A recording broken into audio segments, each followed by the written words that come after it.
முதல் செய்தி, நடிகர் பார்த்திபன் ரொம்ப லொல்லா பேசக்கூடியவர். நிறைய காமெடி எல்லாம் பார்த்துருப்பீங்க நீங்க அவரோடது. அவர் என்ன நீதிமன்றத்தை நாடி ஒரு வழக்கு போட்டிருக்காரு அப்படின்னா, சாதி மதம் அற்ற நபர் அப்படின்னு சொல்லிட்டு தனக்கு ஒரு சர்டிபிகேட் வேணும் அப்படின்ட்டு நீதிமன்றத்தை நாடி இருக்காரு. வட்டாட்சியர் மூலமாக அவருக்கு அந்த சாதி மதமற்ற நபர் அப்படிங்கக்கூடிய சான்றிதழ் அவருக்கு கிடைத்திருக்கிறது. இதன் மூலமாக அவர் இளைஞர்களுக்கு ஒரு அழைப்பு விடுத்திருக்கிறார். இனி எதிர்காலத்தில் இப்படிப்பட்ட சான்றிதழ்கள் நிறைய அரசு விநியோகிக்க போகுது அப்படிங்கிற மாதிரி சொல்லியிருக்காரு. செய்தி எப்படி பாக்குறீங்க? நீதிமன்றம் மிக தெளிவாக அழகாக ஒரு அப்சர்வேஷன் தெளிவா சொல்லியிருக்காங்க. இவர் தன்னுடைய சுய விளம்பரத்துக்காக இப்படி செய்திருக்கிறார். ஏன்னா இப்ப நான் கேட்கிறேன், இப்ப இவர் சாதி மதம் கூடாது அப்படின்னு சொல்றாரு. நம்முடைய அரசாங்கம் சாதி வாரி கணக்கெடுப்பு நடத்த வேண்டும் என்று சொல்லி பல அரசியல் கட்சிகள் சொல்லியிருக்கு. அரசாங்கம் செய்ய போகுது. அந்த மாதிரி கணக்கெடுப்பு நடத்தக்கூடாது என்று சொல்லுவார். அவர் சொல்லியிருக்கணும் அப்ப, இல்ல அவருக்கு தெரியாது. அப்ப சாதியை அடிப்படையாக வைத்து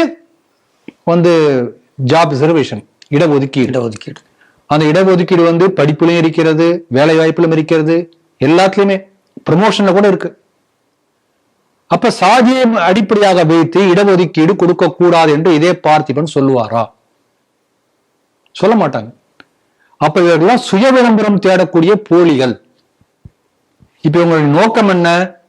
இவங்க எதுக்காக சொல்றாங்கன்னா, ஒண்ணு சுய விளம்பரம், இன்னொன்று ஹிந்து மதம் என்பதே ஒரு சாதி பாகுபாடுகள் நிறைந்த ஒரு மதம், ஒரு தர்மம் என்று சொல்லி ஹிந்து மதத்தை பற்றி ஒரு ஃபால்ஸ் நெரேட்டிவ் செட் பண்ணுவது இரண்டாவது அஜெண்டா. இதை தவிர எனக்கு வேற எதுவும் இருக்க மாதிரி தெரியல. இப்ப பாருங்க, கமலஹாசன் ஒண்ணு பேசியிருக்காரு. நான் ஒண்ணு சொல்றேன். என்ன பேசியிருக்காருன்னா, எல்லா அனாதைகளும் கடவுளின் குழந்தைகள் என்றால், அனாதை குழந்தைகள் எல்லாம் கடவுள்களின் குழந்தைகள் என்றால் கடவுளுக்குமே ஏன் குடும்ப கட்டுப்பாடு ஆபரேஷன் செய்யக்கூடாது அப்படின்னு கேட்டிருக்காரு. அதாவது கடவுள் நம்பிக்கை இருக்கின்றது என்று சொல்லக்கூடியவர்களை கொச்சைப்படுத்துவது, கிண்டல் படுத்துவது. இப்ப ஈவராமசாமி தானே பண்ணாரு. கடவுள் நம்ப முட்டாள், நீ எப்படி சொல்ல முடியும்? Who are you to tell? உனக்கு யாரும் அதிகாரம் கொடுத்தது? எனக்கு ஒரு நம்பிக்கை இருக்கும், ஒரு குறிப்பிட்ட எண்ணம் இருக்கும், அது உன்னுடைய அந்த மாதிரி சொல்றது தப்புன்னு சொல்லிட்டு போ.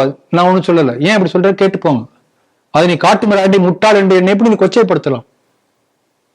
ஆகவே கடவுள் மறுப்பாக இருந்தாலும் சரி, இந்த ஜாதி மறுப்பு என்று சொல்லக்கூடிய எல்லாமே அல்டிமேட்டா நீங்க பாத்தீங்கன்னா ஹிந்து மதத்தை இழிவுபடுத்துவதற்காக தொடுக்கப்படக்கூடிய கணைகள், அம்புக்கு ஏவுகணை. இப்ப உங்க நோக்கம் என்ன? ஹிந்து மதத்தை இழிவுபடுத்துறது. இப்ப உண்மையான நேர்மையானவரா இருந்தா என்ன பண்ணிருக்கணும்? ஈவேரா எல்லா சாமியும் திட்டி இருக்கணும், வீரமணி எல்லா சாமியும் திட்டி இருக்கணும்.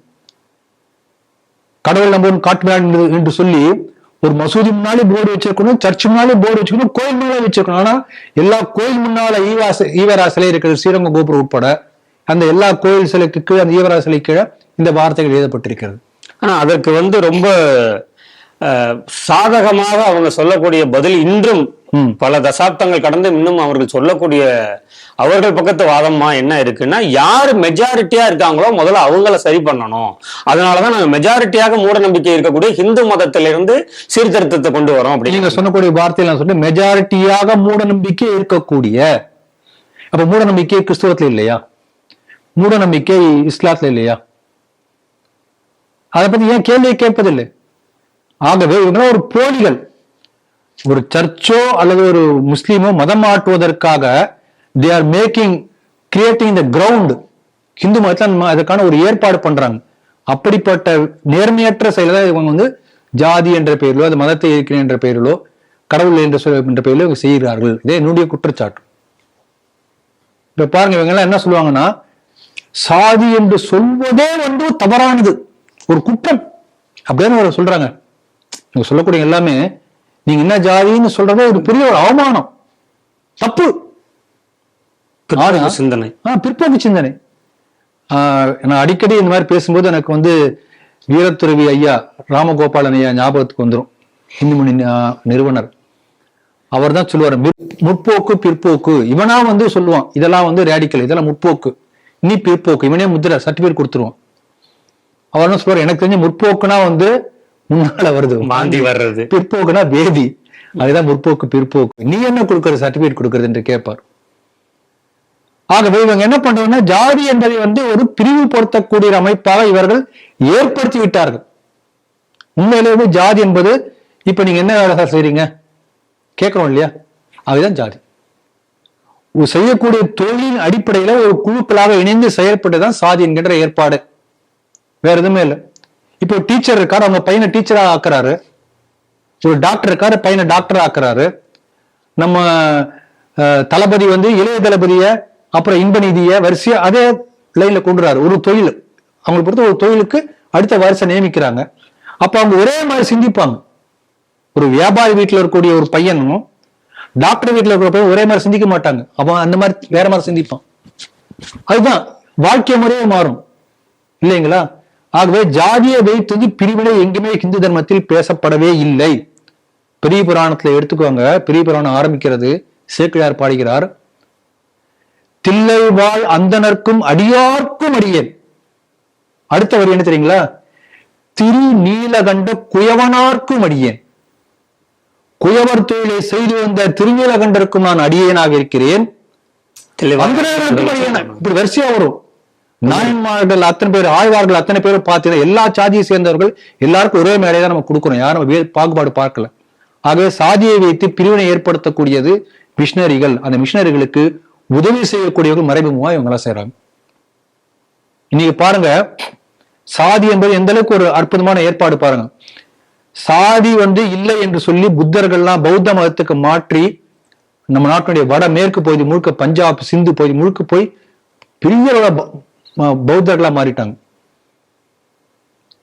அதே போல நாடு முழுக்க மாத்திருக்காங்க. ஆதிசங்கரர் போய் பல இடங்கள்ல அந்த பௌத்த மதத்துக்கு மாற்றிருக்குள்ள திக்விஜயம் செய்து எல்லாத்தையும் திருப்பி பழையபடி இந்துக்களாக மாற்றுகிறார். அவரால் போக முடியல, 33 வயசுல இறந்து போயிடுறார். அந்த வடமேற்கு பகுதியில இஸ்லாமிய படையெடுப்பு வருகிறது. படையெடுப்பு நாடு முழுக்க எல்லா இடத்துலயும் எதிர்த்தார்கள். இந்த இஸ்லாமிய படையெடுப்பு வந்த உடனே வடமேற்கு பகுதி முழுக்க முழுக்க உடனே முஸ்லீம் மாறிட்டாங்க. அதுதான் இன்றைய பாகிஸ்தான். நீங்க இங்க பழவேற்காடு பக்கத்துல போய் பாருங்க, 22 குப்பை இருக்கும். ஒவ்வொரு குப்பத்துக்கு நடுவில் குட்டி குட்டி கடல், சின்ன கடல், நடந்தே போலாம். அந்த 22 குப்பத்துலயும் அங்க வல்லார் ஆசிரமம் இருக்கு, எல்லா வழிபாடு நடந்துட்டு இருக்கு. பெரிய கிறிஸ்துவ மிஷினரிகள் வேலை செஞ்சு கூட ஒரே ஒரு குப்பத்தில் மட்டும் தான் அவங்க முழுக்க மதம் மாற்றிருக்காங்க. அந்த ஒரு குப்பை எப்படி மதம் மாற்றினாங்கன்னா, ஒரு 200-300 ஆண்டுகளுக்கு முன்பு அந்த குப்பத்தினுடைய தலைவராக இருந்த ஒருத்தர் அவரை மட்டும் மதம் மாத்திட்டாங்க. அவர் எல்லாத்தையும் மதம் மாத்திட்டார். மற்ற எல்லாருக்கும் ஒவ்வொருத்தரும் ஒவ்வொரு ஜாதி. நம்ம மீனவர் நினைக்கிறோம், ஒவ்வொரு குப்பமும் தனித்தனி ஜாதி. அந்த ஜாதி கட்டுப்பாடு உண்டு. அந்த ஜாதி கட்டுப்பாட்டின் காரணமாக மிச்சம் உள்ள குப்பங்கள்ல யாரும் பெரிய அளவில் மதம் மாறவில்லை. மதமாற்றை தடுக்கக்கூடிய ஜாதி இது அவனுக்கு தெரியும். அப்ப ஜாதி கூடாது என்று சொன்னால் என்ன அர்த்தம்னா, இந்த கட்டுக்கோப்பான அமைப்பு சிதறிவிடும், அவன் உள்ள பூந்து மதமாற்ற முடியும். இப்படி பல உதாரணம் சொல்ல முடியும். இதே ஜாதி எந்த அளவுக்கு பாசிட்டிவ் வேலை செய்து பாருங்க.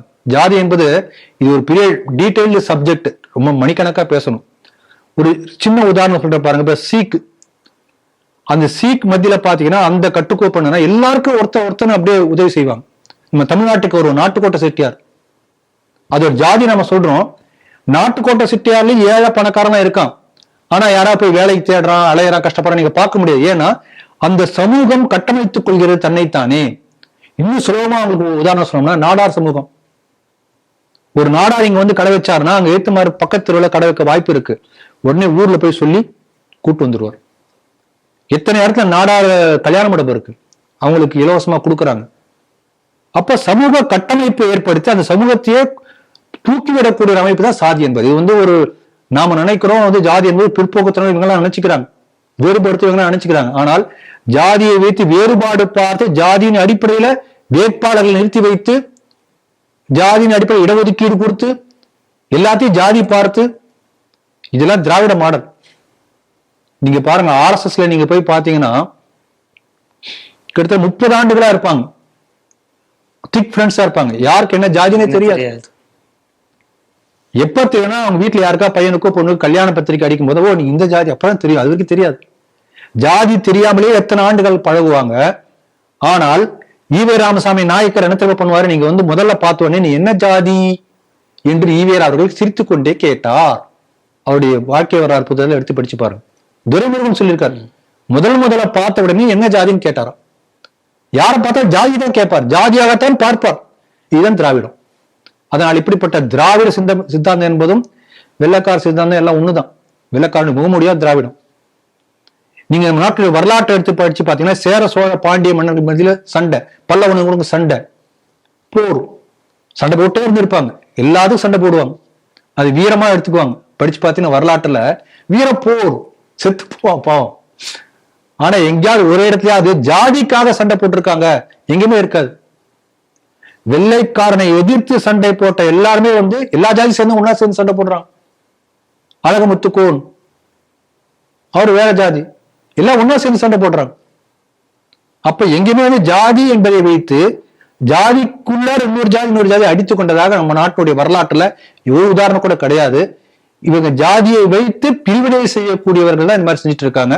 இப்ப என்னன்னா, ஜாதி என்று சொல்லக்கூடாது என்று சொல்லி ஒரு ஃபேஷன் மாதிரி ஒரு ட்ரெண்ட் ஏற்படுத்துறாங்க, நெரேட்டிவ். அதனால இது நான் ஏற்றுக்க தயாரா இல்லை. இன்னொன்னு, மதம் இல்லை, எனக்கு மத நம்பிக்கை என்று சொல்லுங்க. அது ஒண்ணு நாஸ்திகம் என்று சொல்லக்கூடியது வேதத்திலே இருக்கு. நம்ம ரிஷிகர் என்று சொல்கிறோம், விஸ்வாமித்திர மகரிஷி அல்லது வசிஷ்ட மகரிஷி, அகஸ்தியர், அவ்வளவு பெரிய மாமுனிவர் சொல்கிறோம். அப்படிப்பட்ட மாமுனிவர்கள் வரிசையில நாஸ்திகம் பேசியவர்கள் இருந்திருக்கிறார்கள். அவங்களுடைய மகாமுனிவர்கள் சொல்ல, அவங்களுடைய கருத்துக்களும் வேதங்களிலே இருக்கின்றது. இது நமக்கு ஒன்றும் புதுசு கிடையாது. ஆனா அவங்க நேர்மையா இருந்தாங்க. என்னுடைய கருத்து பிரகாரம் கடவுள் இல்லை, அதுக்காக அதை வைத்து ஒண்ணு திட்ட மாட்டாங்க, அதை வைத்து இன்னொரு மதத்துக்கு மாறுவதற்கு அவங்க ஏஜென்டா இருக்க மாட்டாங்க. இன்னைக்கு அமெரிக்கால பாத்தீங்கன்னா, அமெரிக்கால கிட்டத்தட்ட 30% அமெரிக்கா மட்டும் இல்ல, யூரோப், ஆஸ்திரேலியா, பல இடங்கள்ல கிட்டத்தட்ட நியர்லி 25% 30% நாங்கள் எந்த மதத்தையும் சாராதவர்கள் என்று சொல்லிக்கிறாங்க. தேர் ஓப்பன் டிக்ளரேஷன். இப்ப இவர் சொல்ற மாதிரி பார்த்திபன் மாதிரி அவங்க சொல்லிக்கிறாங்க, நான் கிறிஸ்டியன் கிடையாது, நான் எந்த மதத்தையும் சேரல சொல்லிட்டு போட்டோம், அவனு இஷ்டம். ஆனால் என்ன, அதனுடைய இன்னொரு சர்வே என்ன சொல்லுதுன்னா, இப்படி சொல்லக்கூடியவர்கள் மத்தியிலே மன அழுத்தம் இருக்கிறது, நிறைய தற்கொலைகள் வருகிறது, குடும்ப வாழ்க்கை இல்லை, சிதைஞ்சு போகுது, பிரச்சனை வருது, போதை பழக்கம் எல்லாம் இதுல வருது. நீ மத நம்பிக்கை என்கின்ற ஒன்று அது கிறிஸ்துவ மதமா இருந்தாலும் சரி, ஏதோ ஒண்ணு ஒரு சின்ன கட்டுப்பாடு ஏற்படுது. இவங்க ஃப்ரீ. அப்ப இந்த மாதிரி ஃப்ரீ கட்டுப்பாடற்ற ஒரு சமூகமா ஹிப்பியா, அங்கதான் போய் இஸ்கான் போய் சொல்றாரு, ஏப்பா இந்த மாதிரி இருக்கீங்கன்னு சொல்லி இன்னைக்கு அவங்க எல்லாம் முழுக்க இந்த பக்கம் மாறிட்டாங்க. ஆகவே இந்த மதம் வேண்டாம் என்று சொல்வது ஒரு ஃபேஷனுக்காக இருக்கக்கூடிய விளம்பரம் போலதான் இருக்கின்றது என்று ரொம்ப அழகா அவர் சொல்லியிருக்கிறார். அதனால இன்னும் லென்த்தியா போகுது, இதோடு முடிச்சுக்கிறேன். இவர் ஒரு புத்தகம் எழுதியிருக்கிறார், இந்த பார்த்திபன். அந்த புத்தகத்துடைய பெயரை மட்டும் சொல்லிட்டு இந்த செய்தி இதோடு நிறுத்திக்கிறேன். ஏன்னா அதுலயே எல்லாமே தெரிஞ்சிடும். நானும் அந்த புத்தகத்தை படிச்சிருக்கேன். அந்த புத்தகத்தினுடைய தலைப்பு கிறுக்கல்கள். நேயர்களுக்கு புரிஞ்சிருக்கும்.